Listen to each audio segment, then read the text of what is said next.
సామెతలు 18వ అధ్యాయం 20వ వచనం వరకు ధ్యానించుకున్నాం. 20వ వచనంలో ఏం చూసాం? Wise words satisfy like a good meal అని అన్నారు. జ్ఞానవంతమైన మాటలంట మంచి ఆహారం, మన శరీరానికి ఆరోగ్యకరమైన ఆహారం తీసుకుంటే మనకి ఎలా ఉండిద్దో, జ్ఞానవంతమైన మాటలు మాట్లాడినప్పుడు ఒక గుడ్ మీల్ లాగా, ఒక మంచి భోజనం లాగా ఉండిద్ది అని అంటున్నాడు. The right words bring satisfaction అని అంటున్నాడు. అంటే సాటిస్ఫాక్షన్, ఇప్పుడు చక్కగా ఏదన్నా మంచి ఆరోగ్యకరమైనది ఏదన్నా చక్కగా తిన్నాం అనుకోండి, అమ్మయ్యా ఏమంటారు తిన్న తర్వాత? అమ్మయ్యా ఇప్పుడు బాగుంది, ఇందాక దాకా బాగా ఆకలేసి చాలా ఇబ్బందిగా నీరసంగా ఉంది, ఇప్పుడు బాగుంది తృప్తికరంగా అని అనుకుంటారు. చూసారా? అలాంటి జ్ఞానవంతమైన మాటలు మాట్లాడేటప్పుడంతా మనకి అలాగ ఒక గుడ్ మీల్ లాగా మంచి భోజనం తీసుకున్నట్టుగా చక్కగా సాటిస్ఫాక్షన్గా ఉండిద్ది. ఆ జ్ఞానవంతమైన మాటలు మాట్లాడాలంటే ఆ జ్ఞానం ఫస్ట్ ఎక్కడ ఉండాలంట? మన హృదయంలో ఉండాలంట. మరి అది హృదయంలో ఉండాలంటే మనం చదవం కదా, మరి మనకి ఎక్కడి నుంచి వచ్చింది? ట్యూబ్ వేయాలి. ఇంకా ఆయనగా గాలి పీల్చుకోలేకపోతున్నాడు అనుకోండి, హాస్పిటల్లో ఆయనకి ఏం చేస్తారు? వెంటిలేటర్ పక్కన ఒక ఆక్సిజన్ బండి వేసి ట్యూబ్ వేసి ఇటు నుంచి ఆయనకి చేస్తారు. అట్లాంటిది ఏదైనా సెట్ చేయాలి మనకి. ఎందుకని మనకు మనంగా వాక్యం చదవం కదా. వాక్యం చదివినప్పుడు ఆ జ్ఞానం మన హృదయంలో ఉండదు కాబట్టి ఆ జ్ఞానవంతమైన మాటలు రావు. కానీ మనకేం కావాలి? జ్ఞానవంతమైన మాటలే కావాలి.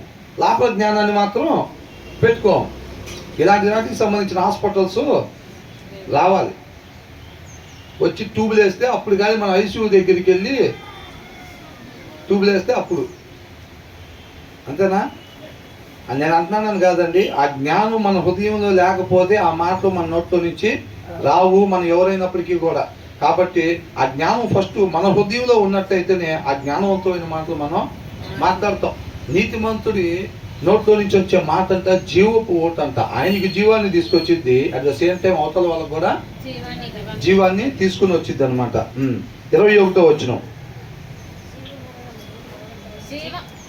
ఏంటి సైలెంట్ వినపడకుండా చదివారు? సీక్రెట్ అది. నాలుక వశము. చాలా మంది ఇదే అనుకుంటారు. ఓకే, జీవమరణములు నాలుక వశము. ఇక మనం అనుకోవటమే ఆలస్యం. అంతా మంచే పలుకురా. ఏంటంట? లోపలంతా చెత్తా చెదారం పెట్టుకొని మంచే పలికితేనంట మంచే జరిగిపోతా ఉండిద్ది. నీకు ఉద్యోగం వచ్చిద్దో రాదో అక్క అంటే, ఏంట్రా మాటలో ఉద్యోగం వచ్చిద్దని పలుకురా. ఏంటంట? ఉద్యోగం వచ్చిద్దని పలుకంట. పలికితే అయిపోయిద్దా? చాలా మంది అదే చెప్పేది. నీ నాలుగుతో ఏది శుభం పలుకుతూ ఉండరా, పదుగుకులా పలుకుతూ ఉంటే అయిపోతా ఉండిద్ది. అంతేనా? ఇక మనం ఎట్లున్నా కానీ అది వేరే విషయం. ఎంతమందిని మోసం చేసాము, ఎట్లుంటున్నాం అదంతా వేరే విషయం.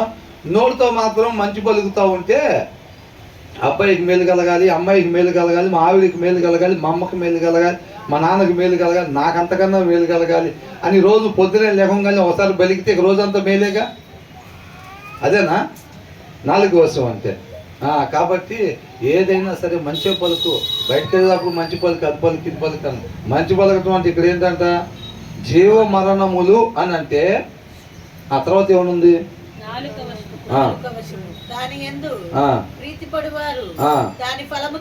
దాని ఫలము తిందురు అని అంటే నువ్వేదైతే మాట్లాడుతావు మంచి పలుకుతా ఉంటే మంచి జరుగుతూ ఉంటుంది, అంత శుభమే జరుగుతూ ఉంటుంది. బాగా లాభం రావాలని షాపు చేయగానే కోరుకున్నావంటే మొత్తం లాభమే వచ్చింది. ఆ ఫలం తినొచ్చు. మనం వెళ్ళి శుభ్రంగా అవి కొనుక్కో, మిగతా తినడానికి లేకపోయినా మనం చక్కగా తినొచ్చు. అదేనా? నాలుకంట నీకు జీవం కావాలా, మరణం కావాలా, రెండిట్లో ఏది కావాలన్నా సరే తీసుకొచ్చేది ఆ నాలుకే. మరి అలాంటప్పుడు దాన్ని ఎలా వాడాలంట? అది ఫస్ట్. ఇక్కడ ఏమని ఉందంటే the tongue can bring death or life అని అంటున్నాడు. డెత్ మరణము, లేదా జీవము లైఫ్ నాలుక తీసుకురాగలిగిద్ది అని అంటున్నాడు. ఎలాగా? Those who love to talk, ఎవరైతే మాట్లాడాలనుకుంటున్నారో నాలుక ఏం చేసిద్దంట? మరణాన్నైనా తీసుకొచ్చిద్ది, లేదా అదే నాలుక జీవాన్నైనా తీసుకొచ్చిద్ది అని అంటున్నాడు. అదే నాలుకంట మనకి జీవాన్ని తీసుకొచ్చిద్ది. అట్ ద సేమ్ టైం దాన్ని ఉపయోగించాల్సిన రీతికి ఉపయోగించకపోతే ఏం తీసుకొచ్చిందంట? మరణాన్ని తీసుకొచ్చింది, శాశ్వత మరణాన్ని, నిత్య నరకాగ్నిని తీసుకుని వచ్చింది. మన నాలుక చిన్న అవయవం, ఎముక లేకుండా ఉండే ఆ చిన్న అవయవం అంట మనకి జీవాన్ని తీసుకొచ్చిందంట. దాన్ని ఉపయోగించాల్సిన రీతిగా ఉపయోగించకపోతే దేన్ని తీసుకొచ్చిందంట? మరణాన్ని, శాశ్వత మరణాన్ని తీసుకుని వచ్చింది అని అంటున్నాడు. అప్పుడేమన్నాడు? హూ లవ్ టు టాక్, ఎవరైతే మాట్లాడటానికి ఇష్టపడుతున్నారో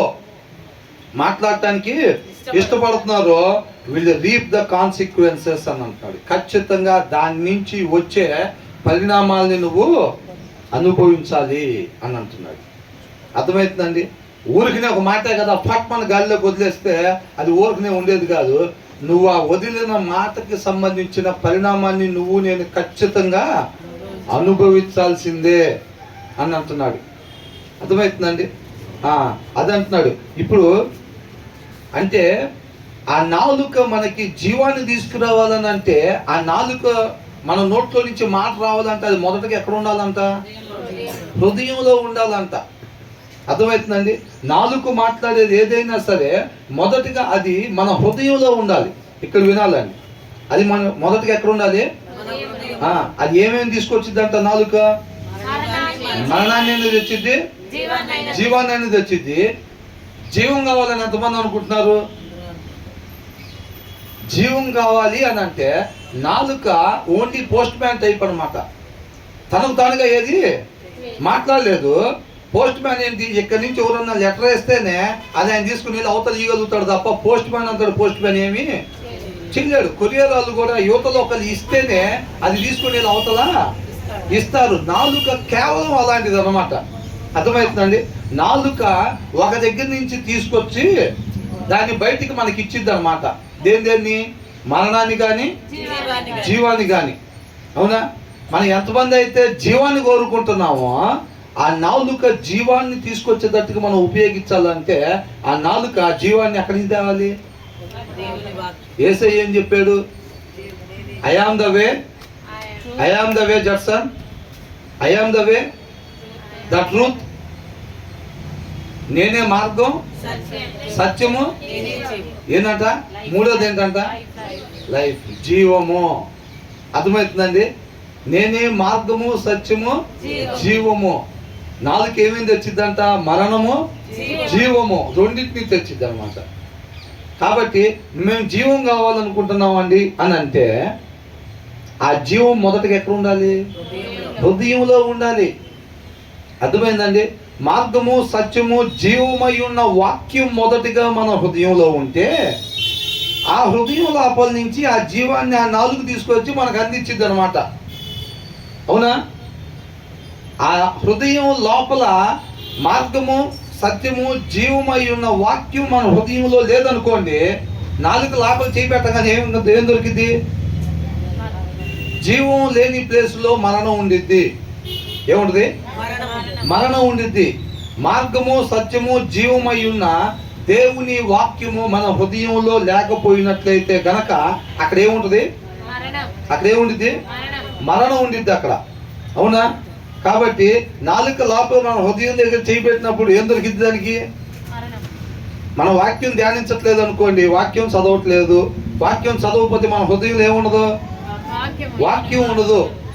మార్గము, సత్యము, జీవమై ఉన్న వాక్యం మన హృదయంలో ఉండదు. ఉండనప్పుడు అక్కడ ఏముంటుంది? మరణానికి సంబంధించి ఉన్నది. నాలుగు ఎప్పుడైతే మన లోపల చేపెట్టి దాన్ని ఉపయోగిద్దాం అనుకుంటున్నాం కదా, మనం నాలుకను ఉపయోగించేటప్పుడు నాలుక తనంతట తనేది చేయలేదు. ఆ హృదయం దగ్గర లోపల చేయబెట్టింది. ఆ సంచిలో ఏదైనా సరే నాలుగు ఒకటి ఆ హృదయం అనే సంచిలో ఏది ఉంటే దాన్నే తీసి బయటికి మనకు అందించిద్ది. అర్థమవుతుందండి? ఎంతమందికి అర్థమైంది ఈ మాట? నాలుక మన హృదయం లోపల చేయబెట్టి ఆ సంచిలో ఏది ఉంటే అది అందించిద్ది. అంతే. మార్గము, సత్యము, జీవము మనకు కావాల్సిన మన నిరీక్షణ జీవం, నిత్య జీవం. ఆ జీవముని వాక్యమే కదా. మార్గం, సత్యం, జీవం వేసే కదా. వాక్యమే దేవుడు కాబట్టి మార్గము, సత్యము, జీవం ఆయనే కాబట్టి ఆ వాక్యాన్ని మన హృదయంలో పెట్టుకుంటే నాలుక హృదయం అనే సంచిలో చేయబెట్టినప్పుడు ఏమొచ్చింది? దానికి జీవము వచ్చింది. అది ఆ జీవపు మాటలు పలికిద్ది. నాలుక మాట్లాడినప్పుడు, నీతిమంతుడు మాట్లాడితే ఏంటంటే అది జీవపు ఓట. నీతిమంతుడు వాక్యాన్ని అనుసరించేవాడు, హృదయంలో సమృద్ధిగా వాక్యం కలిగిన వాడు అని అర్థం. హృదయంలో సమృద్ధిగా దేవుని వాక్యం కలిగిన వాడు. ఆయన మాట్లాడుతుంటే ఏమొచ్చిందంట? జీవపు ఓట అంట. జీవం, మన నిరీక్షణ ఏంటి? జీవం. కాబట్టి ఆ జీవం మనం పొందుకుంటామండి. అర్థమవుతుందండి? అదే మన హృదయంలో వాక్యం లేదనుకోండి, ఇది చూడాలండి అందరు దయచేసి. సిద్ధపాటు అయి ఉండాలి. ఎప్పుడైనా ఫ్యాన్ అన్న తర్వాత తిరుగుతూ ఉంటుంది, టెంట్ అన్న తర్వాత ఎగురుతూ ఉంటుంది, పిల్లలు అన్న తర్వాత తిరుగుతూ ఉంటారు. అది మెంటల్గా ప్రిపేర్ అయిపోయి ధ్యాస మరలకుండా జాగ్రత్త పడాలి. అర్థమవుతుందండి? కాబట్టి ఏంటంట, వాక్యము మనకు కావాల్సింది జీవం, మన నిరీక్షణ. ఆ జీవం ఏంటంటే నేనే మార్గము, సత్యం, జీవము. వాక్యంలో జీవం ఉంటుంది. కాబట్టి మన హృదయంలో ఎప్పుడైతే ఆ వాక్యాన్ని ధ్యానించుకుంటామో అప్పుడు ఆ నాలుక ఆ హృదయంలో నుంచి ఆ జీవపు మాటలు పలికిద్ది, మనకు ఆ జీవాన్ని ఇచ్చిద్ది. మనం ఎప్పుడైతే నీతిమంతుల్లాగా మంచి మాటలు, వాక్యానుసారమైన మాటలు మనం మాట్లాడుతూ ఉంటామో అప్పుడు ఏమైందంట, మనకి చక్కగా మన బుక్లో రాస్తారు, ఇదిగో ఇట్లాగా మాట్లాడాడు, ఏం కాదు, తగ్గిపోయింది, మీరు బాగుంటారు, ఖచ్చితంగా నమ్మదగిన వాడు, ఆయన ఆశ్రయించండి, ఆయన మీ కుటుంబానికి అండగా ఉంటాడు. ఇలాంటి మాటలు నీతిమంతుడు మాట్లాడతాడు. ఎక్కడి నుంచి వచ్చినాయి అయ్యి? హృదయంలో వాక్యం ఉంది. ఆ వాక్యం దగ్గర నుంచి నాలుగు తెచ్చి మాట్లాడుతుంది. వెళ్ళొచ్చలేదా చర్చికి, ఈ రోజులు ఎవడో పోతుంది, పాస్టర్ గారు వాళ్ళ అబ్బాయి అటు ఇటు తిరుగుతున్నాడు, ఏంటంట పాస్టర్ గారు వాళ్ళ అబ్బాయి అటు ఇటు తిరుగుతున్నాడు, వెళ్ళొచ్చలే చర్చికి మనం అని అంటాడు. అంటే అది ఎక్కడి నుంచి తెచ్చింది? ఆ నాలుక మాటలు ఎక్కడి నుంచి తెచ్చింది? హృదయంలో వాక్యం లేదు. ఏముంది అక్కడ? మరణం ఉంది. ఆ మరణానికి సంబంధించిన మాటల లోపల చేయబెట్టింది నాలుక, హృదయంలో చేయబెట్టింది. ఆ సంచిలో ఏం దొరికింది దానికి? మరణానికి సంబంధించిన దొరికింది. అదే తీసుకొచ్చి నాలుక మాట్లాడుతూ ఉందన్నమాట.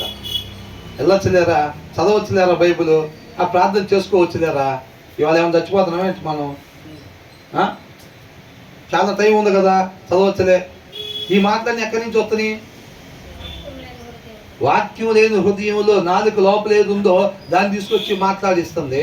ఆ నాలుగు మాట్లాడే ప్రతి మాట అంట, మనం అనుకుంటాం 10 మాటలు మాట్లాడుతాం, దాంట్లో ఒక 2 ఉపయోగపడితే చాలు, మిగతా 8 కలిసిపోయినాయి ఆ గాల్లో, ఏమీ కలవో. ప్రతి మాటకి లెక్క అప్పు చెప్పాలి. బడబడ ఇంటి పక్కన ఇంటి ముందామని తిట్టేసి తర్వాత సారీ అక్క, ఒక మాట అంటే అయిపోయిందా? అటన్నిటికీ లెక్క అప్పు చెప్పాల్సిందే. అర్థమవుతుందండి? అది అని అంటున్నాడు. ఎవరైనా మాట్లాడటానికి ఇష్టపడినట్లయితే కనుక మన నాలుకంతా మరణాన్ని తీసుకొచ్చిద్ది.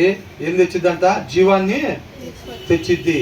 మీకు జీవం కావాలి అని మీరు అనుకున్నట్లయితే కనుక ఆ నాలుగు ఎక్కడి నుంచి తెచ్చిద్దో ఫస్ట్ అక్కడ జీవాన్ని ఉంచాలి. అవునా? ఆ వాక్యాన్ని మనం హృదయంలో పెట్టుకున్నప్పుడు అప్పుడు ఆ జీవాన్ని ఆ నాలుగు తీసుకొని వచ్చి పలికిద్ది అనమాట. అది పలకటం ద్వారా, మనం అది మాట్లాడటం ద్వారా నీతిమంతుడి మాట అంటే ఎలాంటిదంట? జీవపు ఓట. కాబట్టి అది మనకి జీవాన్ని తెచ్చిద్ది, అట్ ద సేమ్ టైం అవతలలో కూడా జీవాన్ని తీసుకొని వచ్చిద్ది అని అంటున్నాడు అనమాట. అది అంతే తప్ప లోపల వాక్యం చదవకుండా పెదాల మీద ఊరకనే నేను బాగుండాలి, మా ఆవిడ బాగుండాలి, మా పిల్లలు బాగుండాలి అంటే ఏది జరగదు. ఆయన ఆరాధించే వాళ్ళు ఎట్లా అంట? సత్యంతోను. హృదయపూర్వకంగా దేవుడితో కనెక్షన్ ఉండాలి. ఎప్పుడైనా ఒక మనిషి అని అన్నప్పుడు తన హృదయము అని చెప్పి రాయబడి ఉంది వాక్యంలో. అర్థమవుతుందండి? ఒక మనిషి అన్నప్పుడు ఆయన పెదాలు, ఒక మనిషి అన్నప్పుడు ఆయన చేతులు, మనిషి అన్నప్పుడు ఆయన కన్ను, అట్లాగా రాసి లేదు. మనిషి అంటే తన హృదయం పరిగణలోకి తీసుకోబడతా ఉంది. కాబట్టి మనకి జీవం కావాలి, మన నిరీక్షణ జీవము అని అనుకుంటే అదే నాలుక మన నరకానికి పంపించిద్ది, అట్ ద సేమ్ టైం మనకి జీవాన్ని కూడా తీసుకుని వచ్చింది అనమాట. కాబట్టి నాలుకని ఉపయోగించేటప్పుడు చాలా జాగ్రత్తగా మాట్లాడాల్సిన మాట మాత్రమే మాట్లాడేటట్టుగా చూసుకోవాలి. అర్థమవుతుందండి? కాబట్టి చిన్న అవయవమే కదా, ఏముందలే లొడలొడ 10 మాటలు మాట్లాడితే 2 పనికి వస్తాయి, ఒక 8 పోతే పోతాయి అంట. ఏమి పావు. ఆ 8 రేపు మన నిత్య నరకాగ్నికి తీసుకెళ్ళడానికి దారి తీస్తాయి అన్నమాట. అర్థమవుతుందండి? కాబట్టి మన నాలుక జీవపు మాటలు మాత్రమే మాట్లాడాలి అని అంటే మొదటిగా ఆ జీవాన్ని లోపల మన హృదయంలో పెట్టుకోవాలి. వాక్యమే మార్గము, సత్యము, జీవము. కాబట్టి ఆ నాలుక జీవాన్ని తీసుకురావాలంటే మొదటిగా ఆ జీవాన్ని మన హృదయంలో పెట్టుకోవాలి అంటున్నాడు. అవునా? ఎంతమందికి అర్థమైంది ఇది? అంటే వాక్యం చదవాలా లేదా? వాక్యం చదవకపోతే జీవపు మాటలు మాట్లాడతామా? జీవపు మాటలు మాట్లాడము, మనకి జీవం. చాలా మందికి ధ్యాస ఇక్కడ లేదండి. చాలా మందికి ధ్యాస ఇక్కడ లేదు. క్లాస్లో టీచర్ లాగా చూసేటప్పుడు మనం అటు తిరుగుదాము, చూడనప్పుడు అట్టే ఏదో చేద్దాం అడావుడు అని చూస్తున్నారు. ఏదో చేద్దాం అడావుడు అని చూస్తున్నారు. ఒకళ్ళు డిస్టర్బెన్స్ అయ్యి మిగతా వాళ్ళందరినీ కూడా ఒకసారి నేను ఆపి మాట్లాడాను అని అంటే ఇంచుమించుగా 6 నుంచి 7 సార్లు పైన నేను గమనిస్తేనే ఆపి మాట్లాడేది. 6 నుంచి 7 సార్లు, ఒకసారి కాదు, 2 సార్లు కాదు. లాస్ట్ 2 టైమ్స్ కూడా అంతే జరిగింది. లాస్ట్ 2 టైమ్స్ సర్వీస్లో కూడా అంతే జరిగింది. కాబట్టి నేను ఈసారి నుంచోగానే మొదటగా ఆ మాటే మాట్లాడాను. సాధ్యమైనంత వరకు డిస్టర్బెన్స్ చేయకుండా ఉండేదానికి ప్రయత్నం చేయనండి. 35% ఏం చేస్తున్నారు తెలుసండి? నాకెళ్ళి ఒకసారి చూస్తున్నారు, ఏంటంట అన్ని ఇట్లా అనగలే వాళ్ళు అమ్మితే ఇట్లా ఏదో చేస్తున్నారు. చిన్న చిన్న స్కూల్ పిల్లలు చేసినట్టు చేస్తున్నారు. సరే, నేను ఒక మాట చెప్పమంటారా? నేను ఇది ప్రిపేర్ అవ్వాలంటే నాకు మార్నింగ్ 3 o'clock అయింది. ఉదయకాలం 3, పోయిన వారం కూడా, దాని ముందు వారం కూడా ఇంచుమించు 80% 2 నుంచి 3 అయింది. ఆదివారం ఉదయం 3 గంటలకు పడుకొని మళ్ళీ మార్నింగ్ లేసి వచ్చి రావటం. అర్థమవుతుందండి? 11:30, 12 ఆ టైంలో కూర్చుంటే ఆ సిద్ధపాటు అవటానికి, ఆ 4 వచనాలు 5 వచనాలు సిద్ధపాటు అవటానికి 3 అయిందంటే 3:30 గంటలు ఇంచుమించు పడుతుంది. అంటే బ్రదర్ మీకు ఇంగ్లీష్ కానీ తెలుగు కానీ చదవటం రాదా? ఎందుకు పడుతుంది అంత టైము? అవునా? ఈ వచనాన్ని ఎంతోమంది తప్పుడుగా ఉపయోగిస్తూ ఉంటారు. జీవమరణాలు నాలుక వశం. మంచి బలుగుతూ ఉంటుంది, మంచి జరిగిపోతూ ఉంటుంది అంతే. మనం లోపల ఎట్లా ఉన్నా కానీ మంచి పలుకుతూ ఉంటుంది. ఎక్కడి నుంచి పలుకుతావు? నాలుక తనంతట తను ఆలోచించి పలికిద్దా?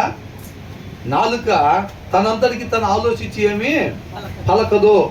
నాలుక కేవలం ఒక పోస్ట్ మ్యాన్ లాగా పలానా దగ్గర నుంచి తీసుకుని వచ్చి మనకి అందించింది, దాని ఫలం మనకి అందిస్తూ ఉండిద్ది.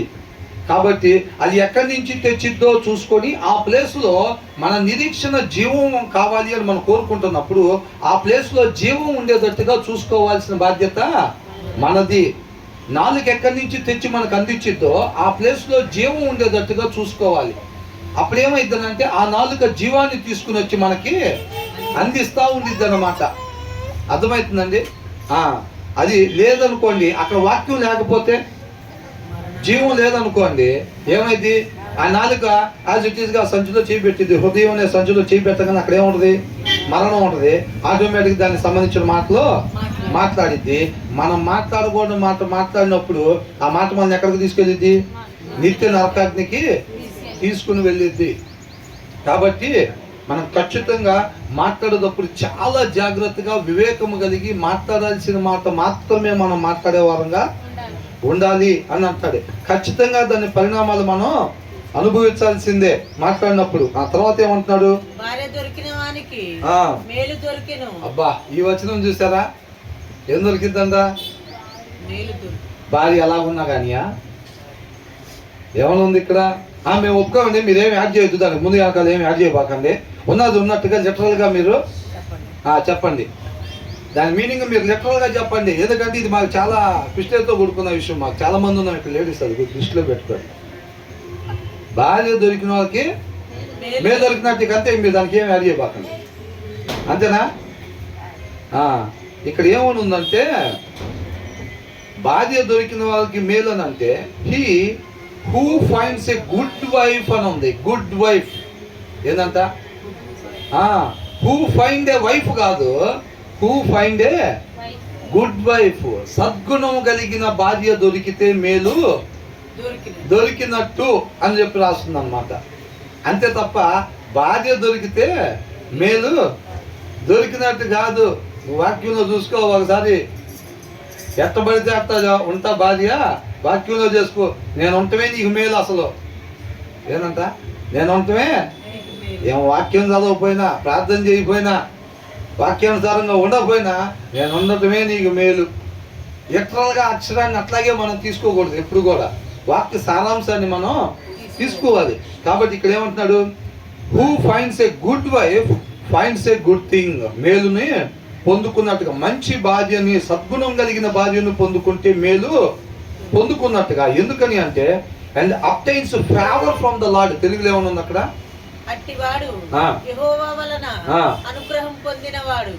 యెహోవా వలన అనుగ్రహం పొందుతాడు అన్నమాట. ఎప్పుడు?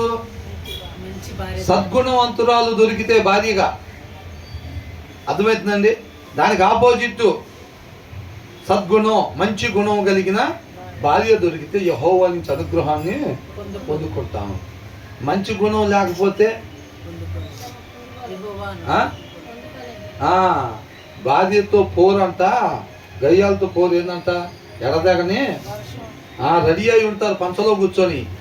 ఏంద్ర బయటికి పోదామంటే ఇది ఆగదు, పడతానే ఉంటుంది. పొద్దున్న తగులుకొని 8 కాడి నుంచి 4 దాకా.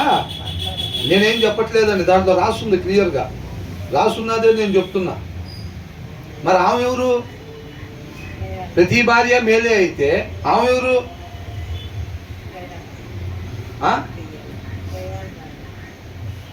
ఇక్కడ ఇంకోటి ఉంది చూడండి, ఇంకో వచనం. సామెతలు 12:4 చూడండి ఒకసారి.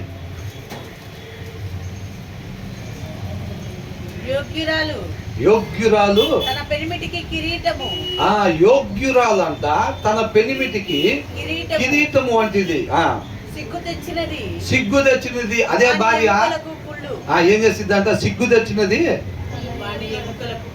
అతని భార్యకంట, అతని భర్తకంట ఎముకలకి ఆ భార్య ఎలా ఉంటుందంట? కుళ్ళు లాగా. ఎముకలకి కుళ్ళు. బోన్ క్యాన్సర్ అంటారు, చూసారండి? బోన్ క్యాన్సర్ వస్తే ఇక మనిషి నిలబడతాడా? నిలబడేది లేదు, ఇక పడిపోవటమే. అంటే అదే భార్య, యోగ్యురాలు కాని భార్య ఆ భర్త పడిపోవటానికి కారణమయ్యిద్ది. అర్థమవుతుందండి? ఆ భార్య ఏం చేసిద్దంట? యోగ్యురాలు కాని భార్య ఏం చేసిద్దంట? అతని భర్త ఎముకలకి కుళ్ళు అంట. ఆరోగ్యకరంగా ఉండే తన భర్త ఎముకలకి కుళ్ళు బట్టి క్యాన్సర్ లాగా తయారయ్యి, క్యాన్సర్ వచ్చిన తర్వాత ఆ బాడీ నిలబడిద్దా? ఇక నిలబడదు. పడిపోవటానికి కారకురాలు అయింది అనమాట. చూసారండి? వీళ్ళిద్దరూ భార్యలే. ఒక ఆమెమో యోగ్యురాలైన భార్య, ఇంకొక ఆమె సిగ్గు తెచ్చినది. అంటే యోగ్యురాలు కాని ఆమె,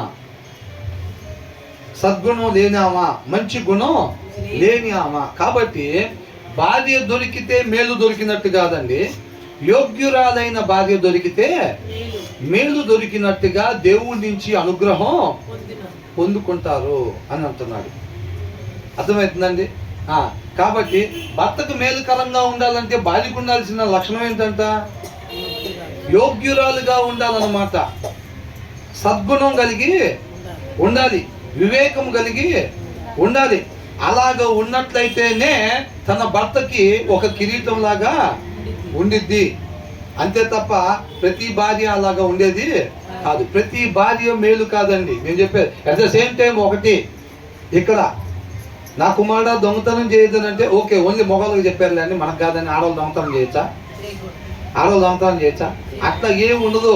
అది ఆడవాళ్ళకు కూడా వర్తించింది. కాబట్టి ఇక్కడ భార్య మాత్రమే యోగ్యురాలుగా ఉండాలా? భర్త వ్యవస్థ పర్వాలేదా?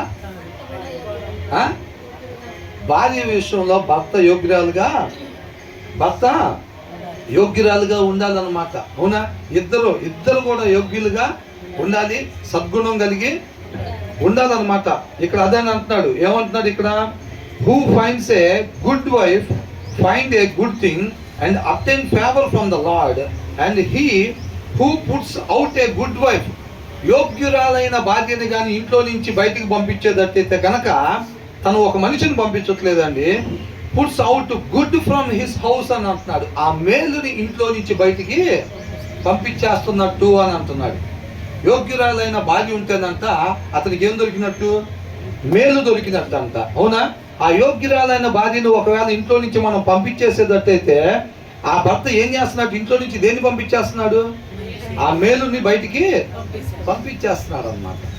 సాటి అయిన సహవాసి, నరుడు ఒంటరిగా ఉండటము మంచిది కాదు అని చెప్పి సాటి అయిన సహవాసి. దేవుడు ఉద్దేశం మ్యారేజ్ ఒక గొప్ప ప్రణాళిక. వాళ్ళిద్దరూ వేరు కాదు, దేవుడు జతపరిచినప్పుడు వాళ్ళిద్దరూ ఏక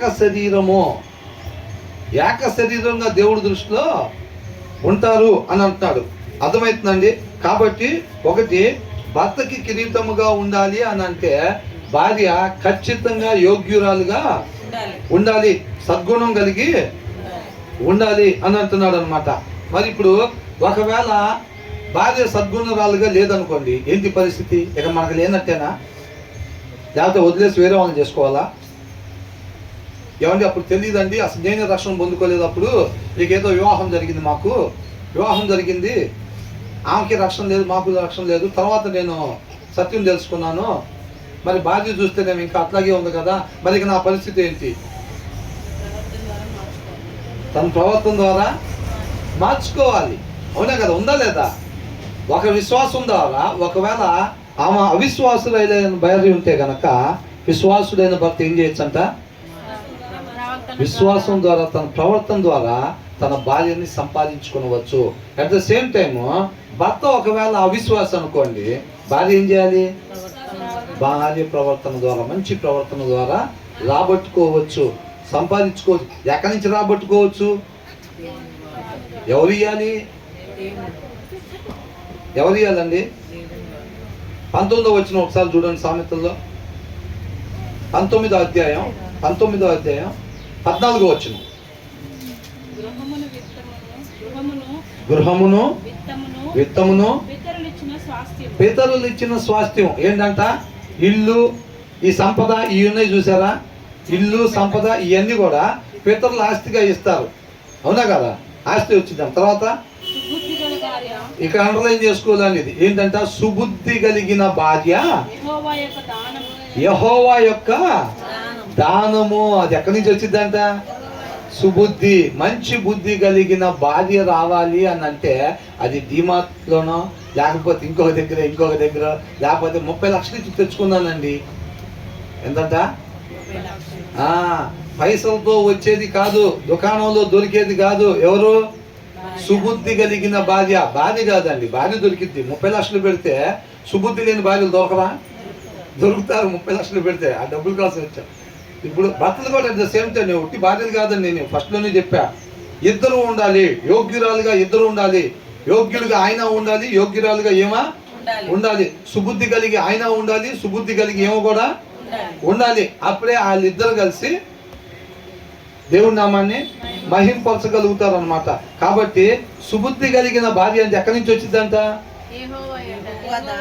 యెహోవా దానము అని అంటున్నాడు. ఆయన దగ్గర నుంచి వచ్చింది అనమాట. సుబుద్ధి కలిగిన భార్య దేవుడి దగ్గర నుంచి వచ్చింది. ఒకవేళ మనం రక్షణ లేని భార్యను వివాహం చేసుకుని ఉంటే మరి ఎలాగా?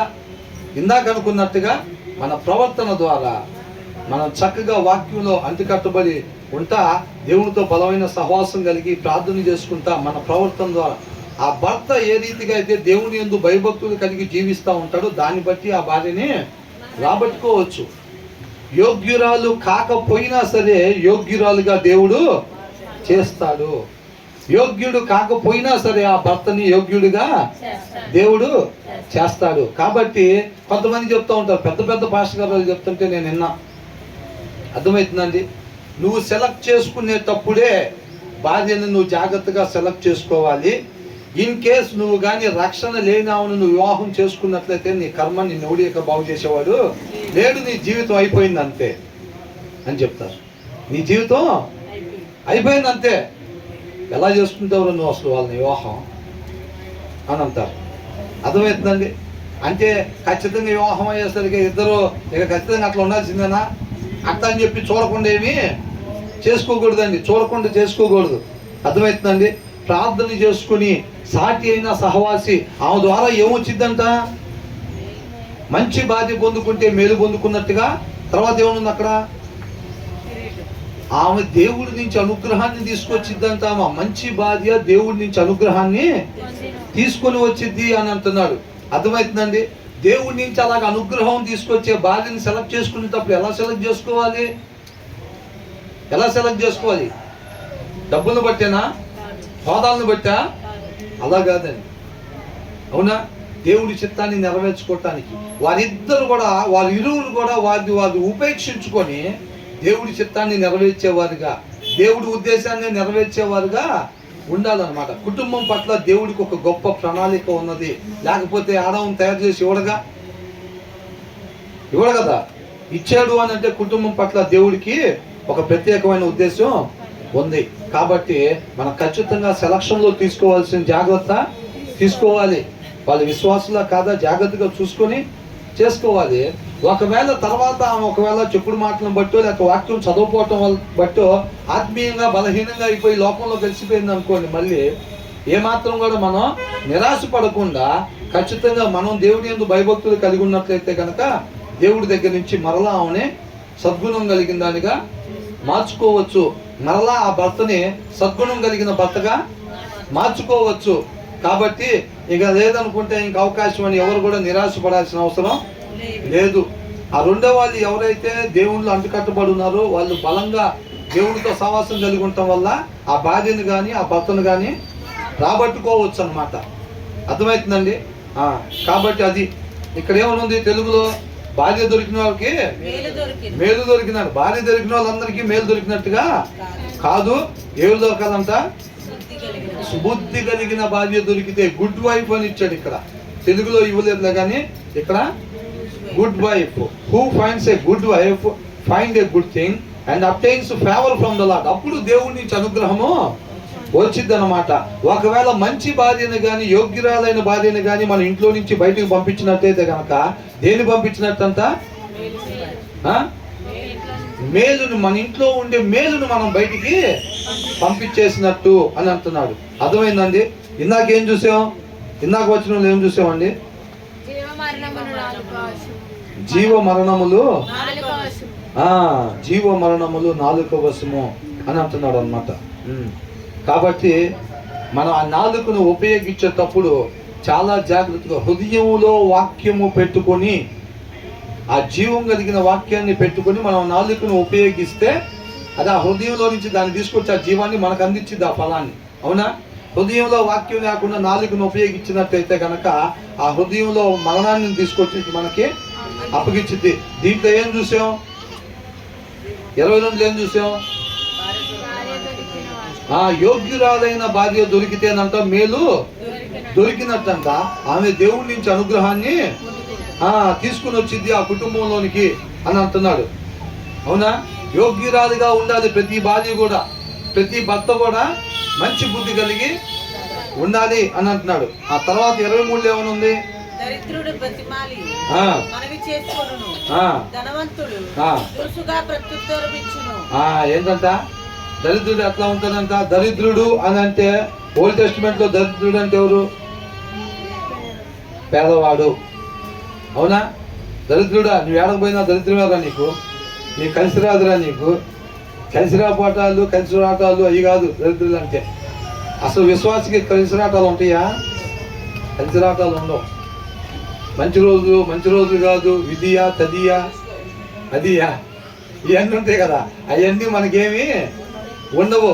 ప్రతి దినము మంచిదిగా ఎంచబడుతూ ఉంది. దేవుడు సృష్టించి సోమవారాన్ని సృష్టించి ఏమన్నాడు?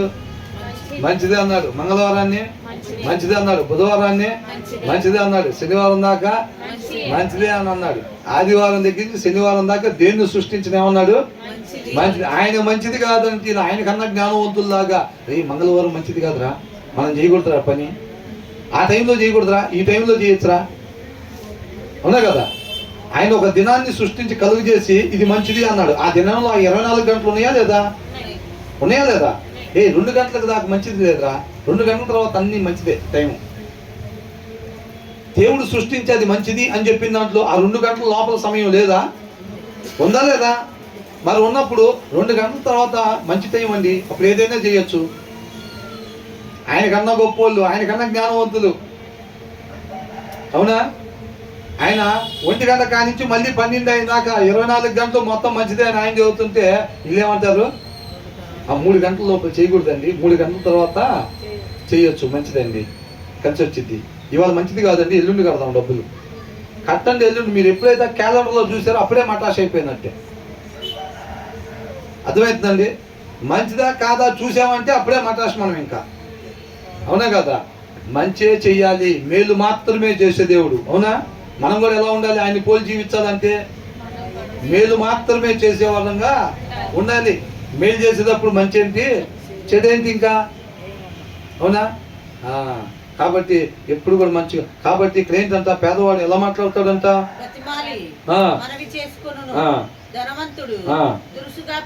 దురుసుగా, వినయముగా. పేదవాడు వినయముగా. వినయం ఎక్కడి నుంచి వచ్చింది? వాక్యమై ఉన్న దేవుడి దగ్గర నుంచి వచ్చిద్ది. వాక్యమై ఉన్న దేవుడి దగ్గర నుంచి ఆ వినయం అనే లక్షణం వచ్చిద్ది. ఇంకొక ఆయన ఉన్నాడు ఇక్కడ, ధనవంతుడు. ఆయన ఎలా మాట్లాడుతున్నాడు? ఆయన మాట అవతల జరగ అని అంటాడు. ఏంటంట? అవతల జరుగున ముందు అని అంటాడు. సార్ వస్తాను, పక్క తప్పుకో. ఏముంది సార్ కాడా? కుమ్ములు తోక ఏమైనా ఉందా సార్ కాడా? ఏముంది? పైసలు ఉన్నాయి సార్ దగ్గర, తప్పుకో, పక్క తప్పు అని అంటారు. అవునా? కాబట్టి సార్ మాట్లాడితే అంతే ఉండిద్ది. సార్ మాట్లాడితే ఆగు, నేను మాట్లాడదా ప్రాపును ముందు అని అంటారు. ఎందుకని అంట? సార్ దగ్గర పైసలు ఉన్నాయి కాబట్టి ఆ ర్యాష్ వర్డ్స్ అన్నమాట. అది ఎక్కడి నుంచి వచ్చింది? ఆ మాటలు ఎక్కడి నుంచి వస్తాయి? వాక్యంలో నుంచి వస్తాయా? వాక్యం లేని హృదయంలో నుంచి అవి వస్తాయి అన్నమాట. వాక్యం లేని హృదయంలో నుంచి మనం వినయం కలిగి ఉండాలి. ఈ వచనంలో నుంచి ఏంటంట, ఒకళ్ళు తన్ను తాను తగ్గించుకుని వినయం కలిగి ఉండేవాళ్ళు, రెండో వాళ్ళు తన్ను తాను హెచ్చించుకొని ఉండేవాళ్ళు. మిగతా వాళ్ళకి విలువ లేకుండా, వాళ్ళు కూడా నాతోటి వారే, నాలాంటి వాళ్ళే అనే ఒక గౌరవం లేకుండా ఎదుటి వారిని ఏంటంటే చులకనగా డీల్ చేయటం అన్నమాట.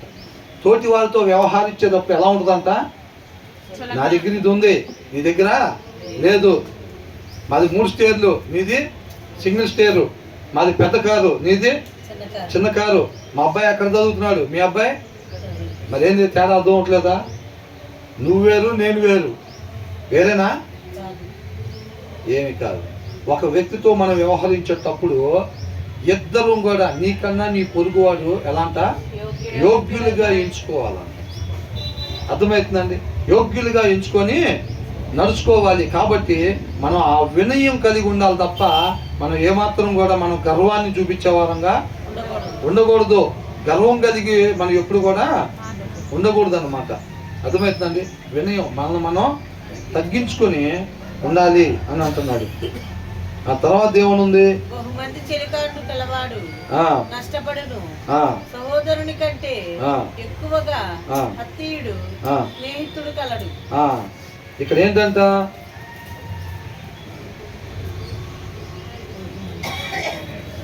There are friends.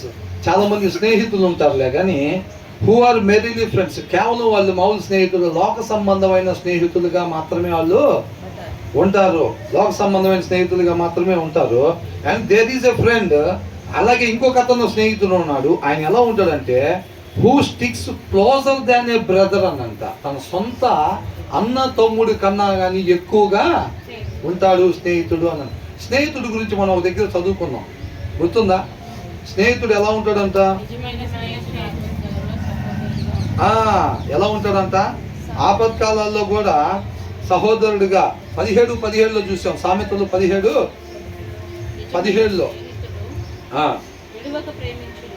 విడువక ఎల్లప్పుడు కూడా ఏం చేస్తాడంట? ఆల్ టైమ్స్ అని ఉంది. A friend love at all times. మనం ఏం చేస్తాం? దీనివల్ల అరే ఇక్కడ దాకా వెళ్దాం రా, అరే చిన్న పని ఉంది రారంటే మనకేం మేలు కలిగింది దాంట్లో అని చూసుకొని, అవునా అది వాళ్ళు అది ఇస్తానన్నారా, కొద్దిగా నీకు కూడా ఇస్తానంటే అవునా పద వెళ్దాం అని అంటాడు. అదే కొద్దిగా ఇక్కడ దాకా వెళ్దాం రారా కొద్దిగా అని అంటే అదేమంటాడు? దీనివల్ల మనకేమైనా నష్టమా? ఫస్ట్ ఆలోచించుకుంటారు. మన వ్యక్తిగతంగా ఏమన్నా నష్టమా అని చూసుకొని ఏం లేదంటే వస్తాడు. మనకేదైనా ఇబ్బంది అనుకుంటే ఏమంటాడు? దీనివల్ల మనకేం లాభం లేదంటే రాలేరా నాకు పని ఉంది కొద్దిగా అంటాడు. లాభం లేకపోతే వీళ్ళు అడుగు కూడా వెయ్యరు అనమాట. కానీ ఒక మంచి స్నేహితుడు అట్లా కాదు, ఎల్లప్పుడూ అవసరం ఉంటేనే, లేకపోతే ఇట్లా స్వార్థంగా ఉండడు అనమాట. ప్రతి సమయంలో కూడా ఒక స్నేహితుడిగా ఉంటాడనమాట. స్నేహితుడు అంటే మనకి ఎవరైనా ఉన్నారు అట్లాగా? మంచి స్నేహితుడు అంట ఎల్లప్పుడూ కూడా స్నేహితుడిగా ఉండాలి. దేవుడే మనకి మంచి స్నేహితుడిగా ఉన్నాడు, మంచి మాదిరికరంగా ఉంటున్నాడు అనమాట మనకి. యోహాను సువార్తలో ఒకసారి చూస్తే, యోహాను సువార్త 15వ అధ్యాయంలో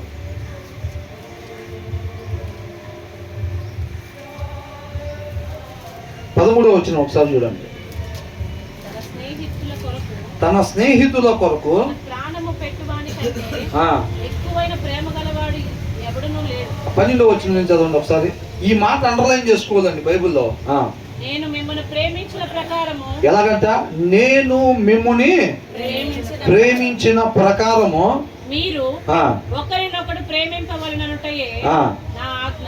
ఏంటంట మనకి ఇచ్చిన ఆజ్ఞ? కొంతమందికి నిన్నువల్ల నీ పొరుగువాడిని ప్రేమించంటే నేనంటే నాకు అసలు ఇష్టం ఉండదు ఏమో మరి అని అనుకుంటారు. మరి అంటే అవతల వాళ్ళు కూడా అందుకనే ఇష్టపడకుండా, ఏంద్రా ఎవరితో సరిగ్గా మాట్లాడేవేంది, ఎవరిని ఇష్టపడేవేంది అంటే బైబిల్లో ఉంది కదరా, నిన్నువల్ల నీ పొరుగువాడిని ప్రేమించమని. నేనంటే నేను అసలు ఇష్టం ఉండదు నాకు, అందుకని నేను ఎవరిని ఇష్టపడినాను అంటే కరెక్ట్గానే వెళ్తున్నాగా అని అనుకోవచ్చా? ఎలాగంటే మనం ప్రేమించాల్సింది ఎలా ప్రేమించాలంట?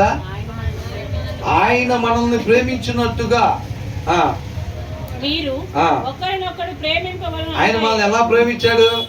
మనం అర్హులు అని, మనం యోగ్యులు అని, మంచి బుద్ధి కలిగిన వాళ్ళం అని, అంత మేలే చేస్తామని ఆయన మనల్ని ప్రేమించాడా? మనలో ఏ మంచి లేదు, మంచి లేనిది కాక తిరస్కారం ఉంది. సృష్టికర్త మనల్ని సృష్టించి పలానా చేయమంటే ఏం చేసాం? ఆయనకి అవిధేయతని చూపించి తృణీకరించామన్నమాట. అయినా సరే ఆయన మనల్ని ఏం చేశాడు? ప్రేమించి మన కోసం ఏం చేశాడు? ప్రాణము. లవ్ అనేది ఒక ఫీల్ కాదండి. చాలా మంది లవ్ అంటే ఎక్కడో టచ్ చేశారు, లేకపోతే అట్లా ఇట్లా అని అనుకుంటారు.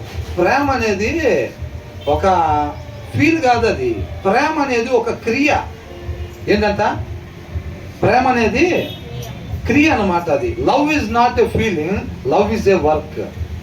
మన తోటి వారిని మన వలె క్రీస్తు మనల్ని ఏ రీతిగా ప్రేమించాడో, ఏ రీతిగా ప్రేమించాడు? నువ్వంటే నాకు ప్రాణం, నువ్వు లేకుండా నేను ఉండలేను, గులాబీ పువ్వు తీసుకొచ్చా అట్లా అన్నాడా? నేను మిమ్మల్ని ప్రేమించిన లాగున ఆయన ఎలా ప్రేమించాడు? ఎలా చూపించాడు? సిలువు మీద ప్రాణం పెట్టి క్రియ చేశాడు అన్నమాట. Love is not a feel, అది ఒక ఫీల్ కాదు. ఫీల్ అవటానికి ఆయన మనల్ని ప్రేమించిన లాగున మనం ఇతరులను ప్రేమించాలని అంటే మనం కేవలం మాటలు చెప్పటమో, వాళ్ళు ఫీల్ అయ్యేటట్టు చేయటమో కాదండి. క్రియారూపకంగా ఎదుటి వారిని మనం ప్రేమించేవారుగా ఉండాలి. ఆయన ప్రేమ స్వరూపి అని అంటే కేవలం లోపల ఫీలింగ్స్ క్రియేట్ చేసేవాడు కాదు, ఆయన క్రియలు చేసేవాడు. ఆయన ప్రేమ ఎలాంటిదంట? క్రియలున్న ప్రేమ నీది అని చెప్పి పాటలో కూడా ఉంది కదా. ఆయన ప్రేమ ఎలాంటిది? క్రియలున్న ప్రేమ. నేను మిమ్మల్ని ప్రేమించిన లాగున, నేను మిమ్మల్ని క్రియలతో ఏ రీతిగా ప్రేమించానో మీరు కూడా ఒకరినొకరు అలాగా క్రియలతో ప్రేమించుకోండి అని అంటున్నాడు. అర్థమవుతుందండి? మీకు బాగుండాలండి. మన ఇంట్లో బియ్యం, బస్తా బియ్యం అలాగే ఉండాలి. అది తినటానికి లేవంటే మీకు తినటానికి దేవుడు ఇవ్వాలండి.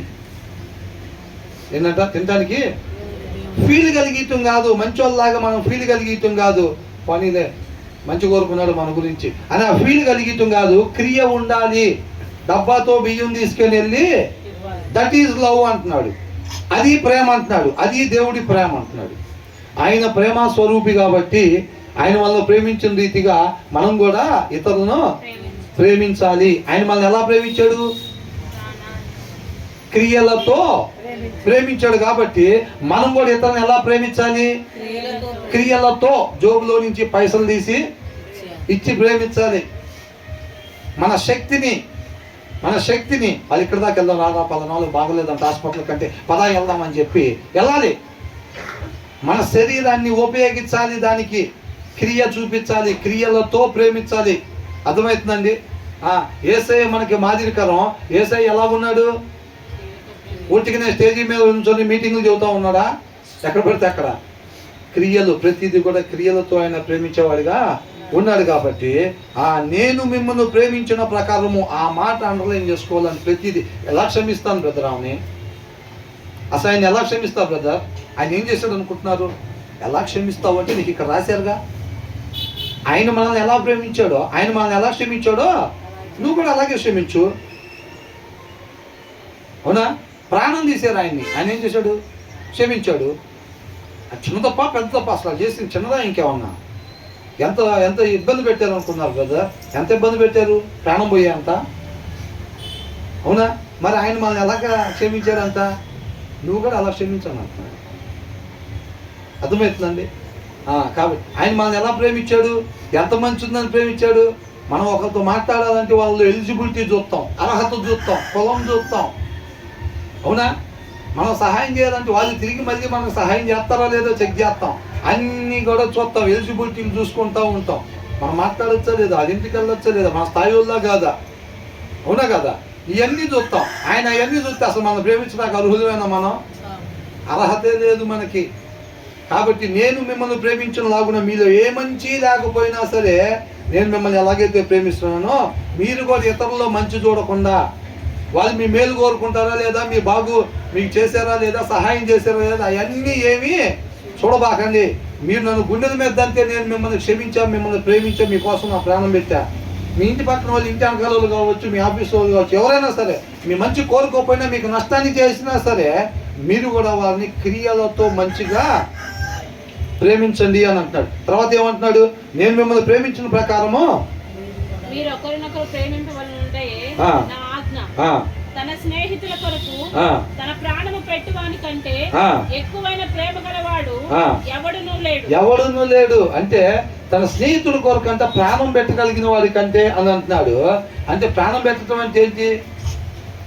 అంటే మన శారీరకంగా తీసుకెళ్ళి ప్రాణం పెట్టడమా? అంతకన్నా ఎక్కువ ప్రేమ కలిగిన వాడు లేరు అని అంటున్నాడు. మనల్ని మనం పూర్తిగా ఉపేక్షించుకొని మరణానికి గురి చేసుకొని, అర్థమవుతుందండి, క్రియలతో వారిని ప్రేమించేవారుగా ఉండాలి. అర్థమవుతుందండి? ఎవరైనా ఏదనుకుంటారు, మరి మన పరిస్థితి ఏంటి, మనకు ఉండాలి కదా, మనకేంటి, మన పిల్లలకి ఏంటి, లేకపోతే ఎట్లాగంతా చూస్తారండి. అది కాదు, మనల్ని మరణానికి గురి చేసుకునేటట్టుగా అని అర్థం అనమాట. అది అంటున్నాడు. ఏమంటున్నాడు ఇంకా?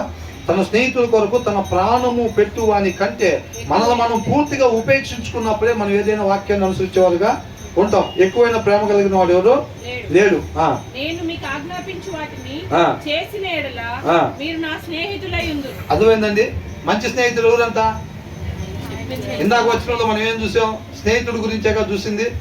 అవునా? స్నేహితులు అనేక మంది ఉంటారంట లోక సంబంధంగా, కానీ ఓ స్నేహితుడు అంట, ఆ స్నేహితుడు అన్న తమ్ముళ్ళ కన్నా ఎక్కువగా ప్రేమించేవాడిగా, మంచి స్నేహితుడిగా. మంచి స్నేహితుడు ఎవరంట? ఇక్కడ రాశారు చూడండి, దీంట్లో ప్రతి మాట అండర్లైన్ వాడే ఇది. నేను మీకు ఆజ్ఞాపించు వాటిని చేసిన ఎడల అంటే ఏంటి? ఆయన మనకేం ఆజ్ఞాపిస్తున్నాడు? క్రియలతో ఇతరుల్ని ప్రేమించాలి. వాక్యం సారాంశం మొత్తం కూడా బైబిల్ మొత్తం చెప్తున్న ఆజ్ఞ అదే అన్నమాట. అవునా? మన పూర్ణ హృదయంతో దేవుణ్ణి ఆరాధించాలి. అట్ ద సేమ్ టైము ఆయన మనల్ని ఎట్లాగైతే ప్రేమించాడో మనం కూడా ఇతరులను అలాగే ప్రేమించాలి. అది కానీ మీరు చేసినట్లయితే గనక అప్పుడు ఏంటంట? నేను మీకు ఆజ్ఞాపించిన వాటిని చేసిన ఎడల మీరు నా స్నేహితులై ఉందురు. ఒకవేళ మనం అట్లా చేయకపోతే మనం మంచి స్నేహితులు కాదు, మంచి సమరయులు కాదు. మంచి సమరయుడులాగా క్రీస్తు వలె మనం ఉండాలి అని అంటారు. నేను మీకు ఆజ్ఞాపించినవన్నీ కూడా మీరు చేసినట్లయితే కనుక మీరు నాకు స్నేహితులై ఉందరు అని అంటాడు. మనం చేయకపోతే అంటే అబ్రహాం నా స్నేహితుడు అని ఎందుకు అన్నాడు? ఆయన చెప్పినవి చేస్తున్నాడు కాబట్టి నా స్నేహితులని అన్నాడు అనమాట. మనం కూడా ఎలా ఉండాలంట? మంచి స్నేహితులలాగా క్రీస్తు వలె మనం కూడా ఉండాలి.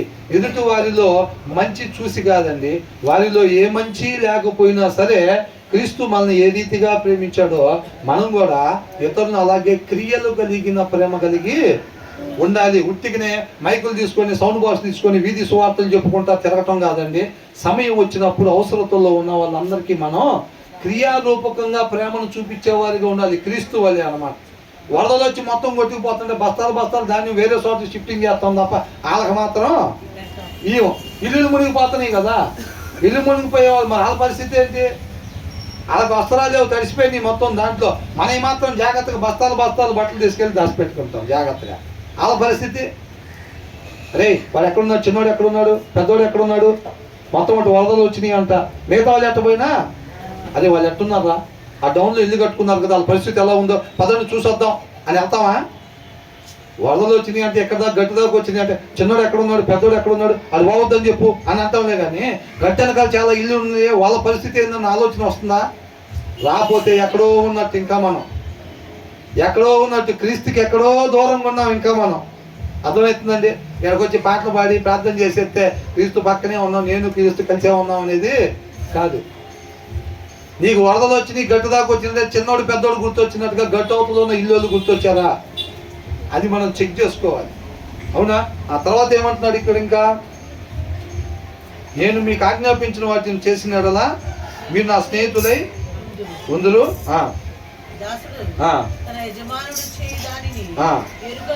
ఎరుగడు కనుక ఇక మిమ్మల్ని దాసులని పిలవక స్నేహితులని పిలుచుచున్నాను. ఎందుకనగా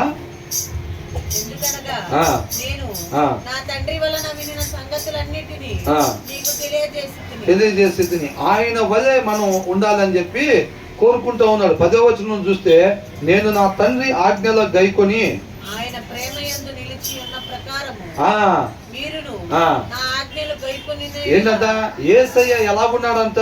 తండ్రి ప్రేమలో ఎలా నిల్చున్నాడంట? నేను నా తండ్రి ఆజ్ఞలు గైకొని. అక్కడ ఉంది బలం.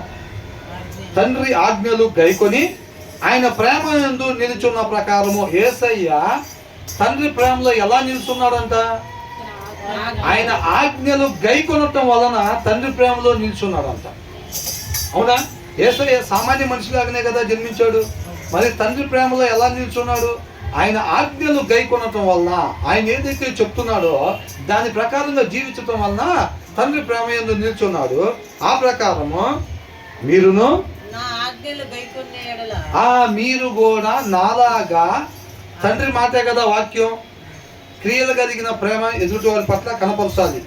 దాని ప్రకారంగా మీరు ఉన్న ఎడల్లా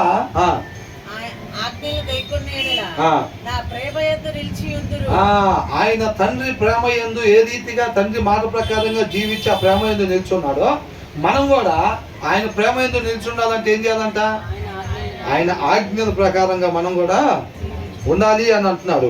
ఇదే యోహాను సువార్త 13వ అధ్యాయంలో ఏమనుంది?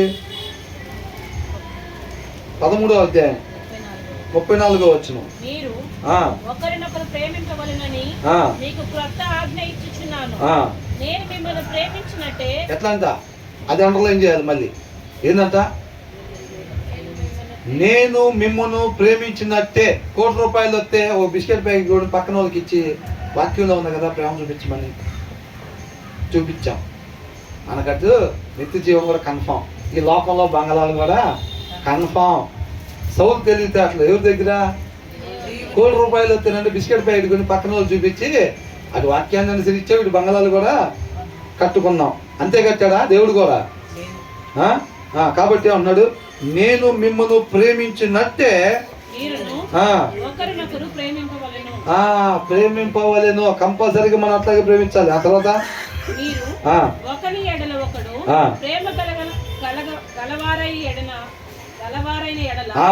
దీన్ని బట్టి మీరు నా శిష్యులని అందరూ తెలుసుకొందురని. అర్థమైందండి? ఓకే. ఏసన్న గారు ఒకసారి బస్ స్టాండ్ లో నుంచుంటే ఏమైందంట? తోసుకొని అందరూ బస్సు ఎక్కుతుంటేనంట ఈయనేమనుకున్నాడు? ఆ ఫస్ట్ ఎక్కేవాడు నేనైతే కనుక, నేను ఆ ప్లేస్లో ఉంటే అరే ఎవరన్నా నాకు ఎక్కడానికి అవకాశం ఇస్తే బాగుండు అని అనుకుంటా కదా. ఆ రెండో వాడిని ఒకవేళ ఆ రెండో వాడి ప్లేస్లో నేను ఉంటే ఏమనుకుంటాడు? అదే నాకు ఎక్కడానికి ఎవరన్నా అవకాశం ఇస్తే బాగుండు అని అనుకుంటా కదా నేను అని అనుకొని అట్లాగే తోసుకొని ఎక్కుతుంటేనంట ఈయన అయ్యి పక్కన నుంచున్నాడు. అందరూ ఎక్కిన తర్వాత ఎక్కుదాం. ఈ తోసుకొని ఎక్కే వాళ్ళు అందరూ ఎవరు అని, మిగతా వాళ్ళు ఎట్టపోయినా పర్లేదు నాకు మాత్రం సీట్ ఉండాలరా అని అనుకునే వాళ్ళు తోసుకొని ఎక్కేవాళ్ళు. ఒకవేళ ఇక్కడ తోసుకొని ఎక్కే వాళ్ళు 35 మంది ఉన్నారు, అక్కడ సీట్లు 34 ఉన్నాయి, అయితే ఒకళ్ళు నుంచోవాలి. అవునా?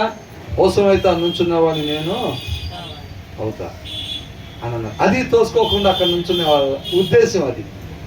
అవునా? అక్కడ ఏం కనబడుతుంది? ఆ ప్రేమ చెప్పటం కాదు, క్రియ కనపడుతుంది. ఆ ఎదురుగా అమ్ముకునే వచ్చి ఏమని అడిగిందంట? అయ్యా నువ్వు క్రైస్తవుడు కదా అనిందంట. తెలుసా యేసన్న గారి గురించి ఆమెకేమన్నా? ఏమీ తెలీదు. క్రియ, ఆ క్రియ చూసి నువ్వు క్రైస్తవుడు కదా అనిందంట. అర్థమవుతుందండి? నాకు మాత్రం సీటు, ఆ మిగతా నుంచునేవాడి పరిస్థితి. భోజనాలు పెడుతున్నారంటే గబగబా ఫస్ట్ బంతి, అదే ఈ ఐటమ్స్ అన్ని తర్వాత ఉండవురా, కొన్ని ఐటమ్స్ అయిపోతాయి, కొన్ని ఐటమ్స్ అయిపోతాయి, మనం తినాలి తృప్తిగా. పిల్లలు భార్య కూర్చొని ఫస్ట్ బంతిలో కూర్చొని అందరూ లాస్ట్ వాళ్ళకి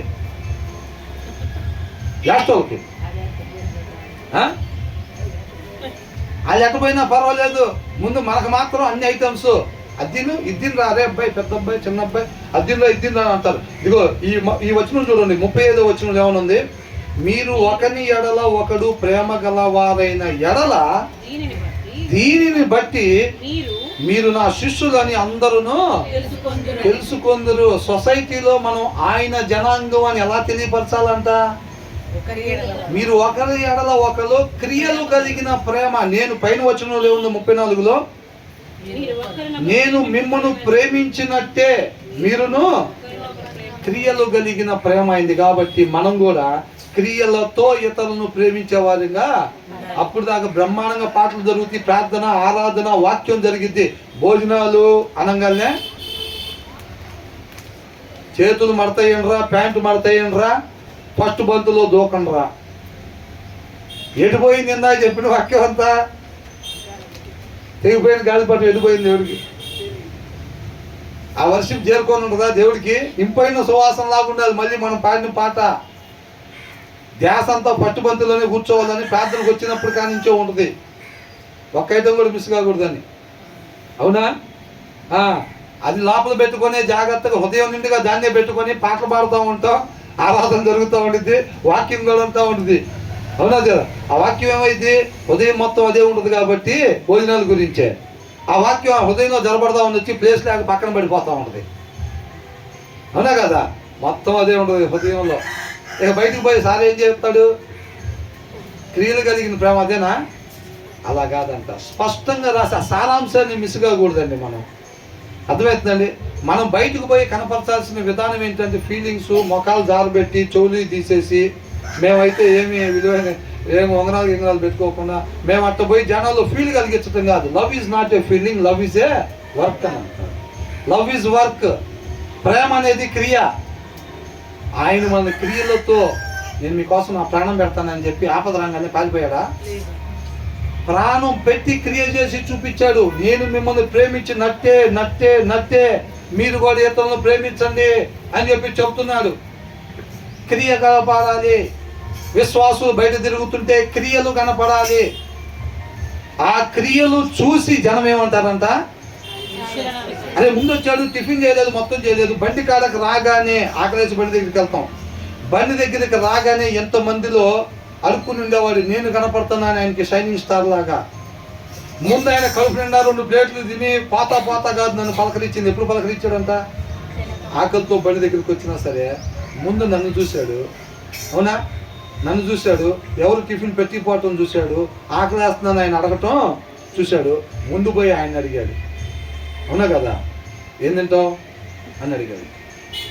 ముందు ఆయనకి పలానా అది ఇవ్వండి అని అంటాడు. ఆ ప్లేట్ తీసుకుని ఆయనకి ఇచ్చిన తర్వాత అప్పుడు ఈయనకి ఏం కావాలో బండి దగ్గర అందరికి అర్థమైపోయింది, ఈయన క్రైస్తవుడై ఉంటాడు.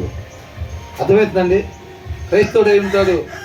కల్తీలు చేసి సంపాదించిన 9 షాప్లో పొద్దు నుంచి సాయంత్రం దాకా కూర్చొని లీటర్ ఒరిజినల్ నూనెలో 3 లీటర్లు డూప్లికేట్ నూనె కలిపి సంపాదించిన డబ్బులు నీకు ఇటానికి ఆ ముష్టడా పక్క జరుగు. పొద్దున్నే తయారయ్యావు. ఏంటంట? పొద్దున్నే తయారయ్యావు. కష్టపడిన సోమరేది 3 లీటర్ల కల్తీ కలిపి కష్టపడ్డాడంట సారు. కాబట్టి నీకు ఇస్తానా? మా పిల్లలకి ఈయటం కోసం నా తదనంతరం వ్యాపారం మా పిల్లలకి ఇస్తా. ఆ పాపం ఏంటంట? వ్యాపారం పిల్లలకి ఇస్తాడంట. రహస్యంగా ప్రాణం పోయేటప్పుడు చెవులో చెప్తాడు, నాన్న 1:3. బిజినెస్ ఫార్ములా చెవులో చెప్తాడు 1:3. లీటర్ ఒరిజినల్ నూనెలో 3 లీటర్లు డూప్లికేట్ కలపాలి నాన్న. మన రహస్యం అది. ఇప్పుడు ట్రెండ్ మారింది, 4-5 కూడా కలపచ్చు, చూసుకొని కలిపి అభివృద్ధి చెందండి అని అంటాడు. ఏం ఎత్తినారు కాకిని పోతా దారి వాళ్ళకు కూడా చూపెడతాడు. వాళ్ళు కూడా ఏం చేస్తారు, కొనసాగుతారు ముందుకి. తర్వాత 1:8 అయింది వాళ్ళ పిల్లలకు వచ్చేసరికి.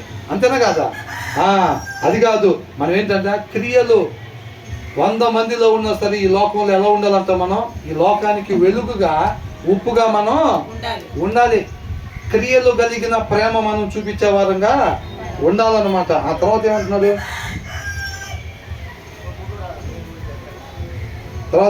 ఇంకా కాబట్టి మంచి సహోదరుడు ఎలా ఉండాలంట,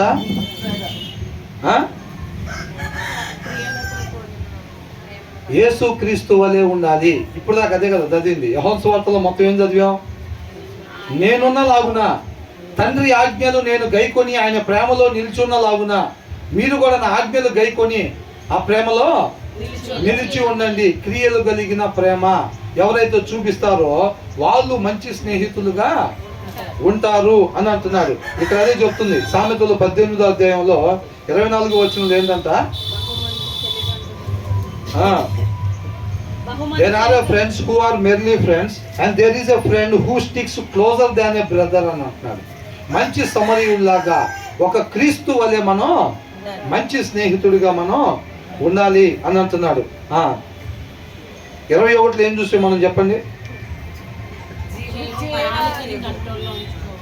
హృదయములో జీవం ఉన్నట్లయితే నేనే మార్గము సత్యము జీవము. అర్థమైందండి?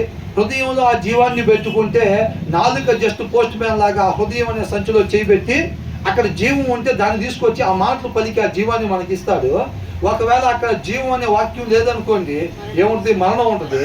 కాబట్టి ఆ నాలుక ఆ హృదయం అనే సంచిలో చేయబెట్టి అక్కడ ఏది ఉంటే ఆ మరణపు మాటలనే పలికి ఆ మరణాన్ని మనకి తీసుకొచ్చింది. కాబట్టి ఏమని జీవ మరణాలు నాలుక వశము. హృదయంలో జీవం లేకపోతే ఆ నాలుక అక్కడి నుంచి తేలేదు, అది పలకలేదు అన్నమాట. కాబట్టి నీతిమంతుడి మాట ఏంటంటే జీవపు ఓట. తర్వాత ఏమంటున్నాడు, తర్వాత వచనంలో మంచి భార్య దొరికిన వాళ్ళకి మేలు దొరికినట్టుగా ఆమె దేవుడి నుంచి అనుగ్రహాన్ని తీసుకొచ్చింది. అంతే తప్ప భార్య దొరికిన వాడికి మేలు దొరికినట్టు కాదు. మంచి భార్య దొరికితే, ఇక్కడ గుడ్ వైఫ్ అని రాశారనమాట. యోగ్యురాలైన భార్య కావాలి. ఒకవేళ యోగ్యురాలుగా లేకపోయినా సరే యోగ్యురాలైన భార్య ఎక్కడి నుంచి వచ్చిందంట, యెహోవా దానము అని అంటున్నాడు అనమాట. విశ్వాసి అయిన భర్త ఉన్నట్లయితే కనుక ఆయన ఎందుకు భయభక్తులు కలిగి ఆ ప్రవర్తించడం ద్వారా తన భార్యను యోగ్యురాలుగా మార్చుకోవచ్చు అనమాట. అంతే తప్ప కొంతమంది బయట చెప్తున్నట్టుగా నువ్వు రక్షణ లేనామని చేసుకున్నావు, ఇక అంతే మీ జీవితం మతాస్ మిమ్మల్ని ఎవరికి బాగు చేయలేడు అనేది కాదు. యెహోవా దానము. మీరు ఇష్టపడినట్లయితే కనుక భర్త విశ్వాసంగా ఉండి కొనసాగుతున్నట్లయితే కనుక ఖచ్చితంగా తన భార్యను సంపాదించుకోవచ్చు. అట్ ద సేమ్ టైం ఒకవేళ భర్త సుబుద్ధి కలిగి లేకపోతే, మంచి బుద్ధి కలిగి లేకపోతే, విశ్వాసగా లేకపోతే, భార్య విశ్వాసగా ఉంటేనంట భార్య ఏం చేయొచ్చు అంట, తన భర్తని రాబట్టుకోవచ్చు. ఒకవేళ మనం రక్షణ లేకుండా వివాహాలు చేసుకున్నప్పటికీ కూడా మనం అప్పుడు ఇష్టపడినట్లయితే మన జీవితాల మీద అధికారం ఆయనకి ఇచ్చి ఆయన ఎందుకు భయభక్తులు కలిగి ఉంటే కనుక ఇద్దరు సుబుద్ధి కలిగి ఉండొచ్చు, యోగ్యుడిగా ఉండొచ్చు, ఆయన నామాన్ని మహింపరిచే వారంగా ఉండొచ్చు. కాబట్టి భార్య ఏం చేయాలంట, యోగ్యురాలుగా నేను ఉండాలి అనేది అండర్లైన్ చేసుకోవాలి. యోగ్యురాలు అని అంటే వాక్యం ఏం చెబుతుంది అసలు అనేది చూసి వాటన్నిటిని కూడా ఏం చేయాలంటే వంట పట్టించుకోవాలి భార్య. భర్త కూడా యోగ్యుడు అనేవాడు ఎలా ఉండాలి అనేది చూసుకొని వాక్య సారాంశంలో నుంచి ఆ రీతిగా మాత్రమే భర్త ఉండేటట్టుగా వాటిని వంట పట్టించుకోవాలన్నమాట. భర్త ఆ రీతిగా ఉండటానికి జాగ్రత్త పడి ఉండాలి, భార్య కూడా ఆ రీతిగా ఉండటానికి జాగ్రత్త పడి ఉండాలి. అప్పుడు వాళ్ళిద్దరు ఏంటంటే స్నేహితుల వల్లే ఇద్దరు కూడా ఉపేక్షించుకొని దేవుడి చిత్తాన్ని ఒక మంచి పాట రాశారు. ఏంటంట, నా ప్రియ సాకివే నాల భాగస్వామివై యేసుని వెంబడించ సహవాసివై అనండి. అర్థమవుతుందంట. వాళ్ళిద్దరు కలిసి ఏం చేయాలంట, దేవుని చిత్తాన్ని నెరవేర్చాలి తప్ప ఒక నెల జీతంతో నా ఇష్టం నెరవేర్చుకుంటా, ఒక నెల జీతంతో నీ ఇష్టం నెరవేర్చుకుంటే ఇద్దరు చెరువు కగ్గిపోలతో నేను ఇటు అంటిస్తాను, నువ్వు పోయి అటు అంటించు. ఎవరింటికి? మన ఇంటికే. అర్థమైందండి. వాళ్ళిద్దరూ వారిని వారు ఉపేక్షించుకొని దేవుని చిత్తం నెరవేర్చటమే మన ఇద్దరి యొక్క ఉద్దేశము అనేది వాళ్ళకి అవగాహన కలిగి ఉండేటట్టుగా ఉండాలన్నమాట. కాబట్టి భార్య భర్త ఇద్దరు వాళ్ళ పిల్లలకు ఒక మంచి మాదిరిని కనపరచాలన్నమాట. అర్థమవుతుందండి? గొప్ప ఆస్తిని ఆ తర్వాత పిల్లలకి అందించాలన్నమాట. వాళ్ళు ఇంకా దేదీప్యమానంగా సత్యాన్ని వెలిగించే వారికి ఒక మంచి మాదిరికరమైన కుటుంబంగా వాళ్ళు తర్వాత వాళ్ళకి మాదిరిని కనపరిచే వాళ్ళకి ఉండాలి. తర్వాత 23లో ఏం చూసాం? మనం తగ్గించుకుని ఉండాలి తప్ప హెచ్చించుకునే వారంగా ఉండకూడదు. వినయం కలిగి ఉండాలి. వినయము అనేది వాక్యంలో నుంచి వచ్చింది కాబట్టి ఆ వాక్యం మన హృదయంలో ఉన్నట్టయితే కనుక ఆ లక్షణం మనలో నుంచి వచ్చింది తప్ప డబ్బు కలిగిన వాళ్ళు ఎట్లా అయితే హార్ష్గా ఉంటారో అలాగే మనం ఉండకూడదు. 24వ వచనంలో ఏం చూసాం? మంచి స్నేహితుడు యేసుక్రీస్తు, మంచి స్నేహితుడు, మంచి సమరయుడు. అలాగే మనం కూడా ఎలా ఉండాలంట? మంచి స్నేహితుడు. ఎలాగైతే క్రియలు కలిగి ప్రేమించేవాడిగా ఉన్నారు, అవసరతను బట్టి కాకుండా, పరిస్థితిని బట్టి కాకుండా, అన్ని సమయాల్లో క్రీస్తు ఏ రీతిగా ప్రేమిస్తున్నాడు క్రియలు కలిగి, మనం కూడా అలాగే క్రియలు కలిగి ఇతరుల్ని ప్రేమించే మంచి స్నేహితులుగా మనం ఉండాలి. దేవుడి మహాకృపను బట్టి 18వ అధ్యాయం కూడా కంప్లీట్ అయింది. తర్వాత 19వ వచనం నుంచి అధ్యాయం నుంచి ధ్యానించుకోవాలి. దేవుడికి మహిమ కలిగింది.